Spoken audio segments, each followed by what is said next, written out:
Hey, comment ça va? Bienvenue sur ma chaîne Les Objets de Belouche. Et aujourd'hui, nous n'allons pas parler d'un objet en particulier, mais nous allons plutôt aborder un thème que j'aimerais à l'avenir introduire dans mes vidéos. Il s'agit des... Les Gaulois. Des Gaulois, oui, en effet. J'adore l'histoire de cette civilisation tellement que j'en ai fait ma spécialisation de Master 2, pour vous dire à quel point j'aime ces hommes de l'âge du fer. Beaucoup d'entre vous ont une idée toute faite du Gaulois, c'est-à-dire un géant, blond ou roux, avec des cheveux et une barbe hirsute et fournie. Mais est-ce que les Gaulois ressemblaient vraiment à ça? C'est le thème que je voudrais aborder aujourd'hui. Avant de nous pencher davantage sur le sujet, je pense qu'il serait judicieux de savoir d'où nous vient cette image du Gaulois. L'image populaire du Gaulois se forge peu après la Révolution, au début du 19e siècle, en pleine période romantique. La nation a rompu avec le passé chrétien et monarchique de l'Ancien Régime et avec les origines classiques, c'est-à-dire les origines gréco-romaines. Cette jeune nation en pleine reconstruction a besoin de revendiquer une descendance d'un peuple primitif qui ne dépasse pas les frontières de la France et surtout elle a besoin de rêver son passé. Au XVIIIe siècle, les Gaulois figuraient déjà parmi les ancêtres des Français, mais ils étaient considérés comme les ancêtres du peuple, tandis que les nobles descendaient des Francs. L'image du Gaulois blond et barbu se dessine dans les manuels d'histoire, notamment sous la direction d'Amédée Thierry et de Henri Martin. Sous le Second Empire, ce mythe gaulois, nos ancêtres les Gaulois, se perpétue afin de susciter un sentiment patriotique et d'entretenir une légende nationale. Les artistes ont largement repris cette image du bon sauvage, en effet des artistes du 19e siècle comme Aimé Millet, Lionel Royer ou François-Émile Hermann représentent les Gaulois comme des hommes à mi-chemin entre l'état primitif et l'état civilisé. Mais cette image correspondait-elle à la réalité historique? Pour étudier la question, nous allons commencer par le commencement, c'est-à-dire étudier les portraits que les Gaulois se faisaient d'eux-mêmes. On les retrouve sur quelques rares sculptures et notamment sur les pièces de monnaie de l'époque. Étudions plusieurs exemples. Les 4 sculptures retrouvées dans une demeure aristocratique à Paul en Bretagne représentent 4 personnages. Et ici, pas de barbe. 4 jeunes imberbes. Alors le mythe du Gaulois barbu serait-il faux? Aïe! Attendez, je n'ai pas fini. Un autre groupe de 4 sculptures datant du 1er siècle avant Jésus-Christ a été également retrouvé dans une autre demeure aristocratique, toujours en Bretagne mais à Trémusson cette fois-ci. Et les 4 petits personnages arborent une moustache et une barbe abondante. Les Gaulois seraient barbus alors. Mais il existe un point commun entre toutes ces sculptures. Chacune d'entre elles arbore un symbole de prestige et de bravoure, à savoir soit une harpe, soit un torche.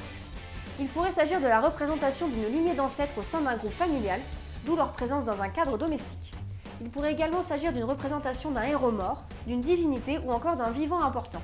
D'autres portraits datant du 2e siècle avant Jésus-Christ ont été retrouvés dans le sud de la France et plus précisément à Entremont. Et ici, les hommes n'ont pas de barbe et arborent une coiffure soignée faite de petites boucles. Il faut alors en conclure que les Gaulois sont imberbes? Ah! Bon, décidez-vous à la fin là. Étudions les monnaies à présent. La plupart d'entre elles arborent un portrait d'homme avec un nez à la grecque, des boucles soignées et un visage dépourvu de toute pilosité. Toutes ces informations sont contradictoires, je le conçois. Mais il faut prendre en compte le contexte dans lequel ont été créés tous ces artefacts. Pour les groupes de sculptures, il est possible que les ancêtres aient été représentés à des âges différents et que, comme dans l'art romain, les jeunes et les vieux aient été distingués par le port de la barbe. Pour les sculptures d'Entremont, les peuples de la région ont été largement influencés par la présence de la colonie grecque de Massilia, actuelle Marseille, et les hommes comme les femmes ont adopté la mode hellénistique, notamment dans le traitement capillaire. Pour le cas des monnaies, il s'avère que les Gaulois se sont largement inspirés du stataire d'or de Philippe II de Macédoine, représentant le dieu Apollon. Le portrait figurant sur ces monnaies ne serait ainsi pas celui d'un chef d'État gaulois, mais celui du dieu Apollon. Faut-il alors en déduire que l'absence de pilosité ne serait réservée qu'aux divins? Observons maintenant les portraits qu'ont fait les autres civilisations, notamment les Grecs et les Étrusques, des Gaulois. Lorsqu'ils envahissent le nord du pays, les Étrusques en font la représentation sur le fronton du temple de Civitalba. Ils apparaissent nus, pourvus d'une moustache tombante et de cheveux descendant jusqu'aux épaules.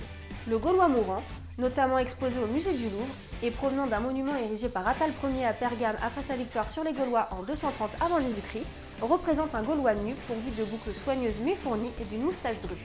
2 aires géographiques différentes et pourtant les mêmes traits physiques. Cette image n'a pas pu être totalement inventée, il s'agirait bien là d'une vision d'un artiste qui a eu de vrais Gaulois sous les yeux. Et ces Gaulois sont chevelus avec une moustache, mais ce ne sont pas des géants hirsutes. Mais je n'en resterai pas là. Sachez qu'il existe des auteurs contemporains des Gaulois qui les ont rencontrés et qui ont écrit sur eux. Donc là, vous allez me dire que depuis le début, on a l'information sous le nez et qu'on s'embête à chercher ailleurs. Mais attendez. Avant de vous lire quelques extraits, vous devez savoir que ces écrivains ont écrit sur des peuples différents de régions diverses. On ne peut donc pas faire de généralité. Et aussi, il s'agit du récit d'un étranger sur une culture nouvelle.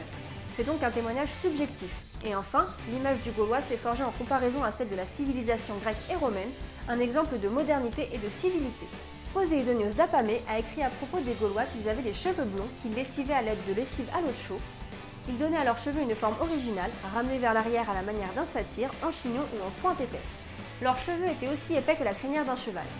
Certains se rasaient la barbe, d'autres la laissaient croître modérément. Les nobles, quant à eux, se rasaient les joues et arboraient une moustache longue et tombante, la fameuse moustache à la gauloise. D'après ce témoignage, la chevelure et la pilosité semblent faire l'objet d'un soin constant de la part des Gaulois. D'ailleurs, les découvertes archéologiques corroborent cette idée. En effet, des ciseaux, des rasoirs ou des pinces à épiler ont été retrouvés dans les tombes aristocratiques. Pourtant, Poséidonios utilise des termes comme cheval ou satyre, renvoyant encore à l'animalité et à la sauvagerie. Au IIe siècle avant Jésus-Christ, le grec Polybe, homme politique et historien, dépeint les Gaulois comme blonds, tandis que le consul Vulso les décrit comme roux. Strabon, Pline l'Ancien ou Dion Cassius s'accordent pour dire que les Gaulois laissaient pousser leurs cheveux. Sidoine Apollinaire, vers 430 avant Jésus-Christ, disait que les Gaulois laissaient pousser leurs cheveux à l'avant et les rasaient à l'arrière. Un témoignage de taille est celui que fait Jules César dans son récit La guerre des Gaules, relatant la campagne militaire menée en Gaule. Le terme qu'il emploie pour parler du territoire gaulois, la Gaule chevelue, laisse alors penser que la terre est en grande partie recouverte par des forêts. Mais l'étude des pollens et de la population a démontré que la terre était avant tout agricole.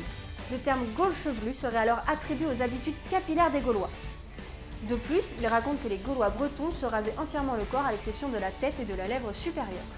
Bon, que retirer de tout ça? À la lecture des textes et des œuvres d'art, il semble que le mythe du Gaulois blond et barbu ne soit pas totalement erroné mais qu'il est à nuancer. En effet, les choix capillaires peuvent dépendre de la région, de l'âge, du personnage représenté et surtout de la condition sociale. Plusieurs témoignages s'accordent pour dire que le rasage, l'épilation et le soin du corps est un souci réservé à une élite qui a les moyens et le temps de s'en préoccuper. Je m'arrêterai là pour ce sujet, il y a beaucoup de choses que je n'ai pas abordées dans le souci de vous faire quelque chose de synthétique, mais j'espère que vous aurez apprécié entendre parler des Gaulois. Voilà, c'est la fin de cette vidéo, j'espère qu'elle vous aura plu et qu'elle vous aura appris quelque chose. Si c'est le cas, n'hésitez pas à liker, commenter, partager et surtout à vous abonner.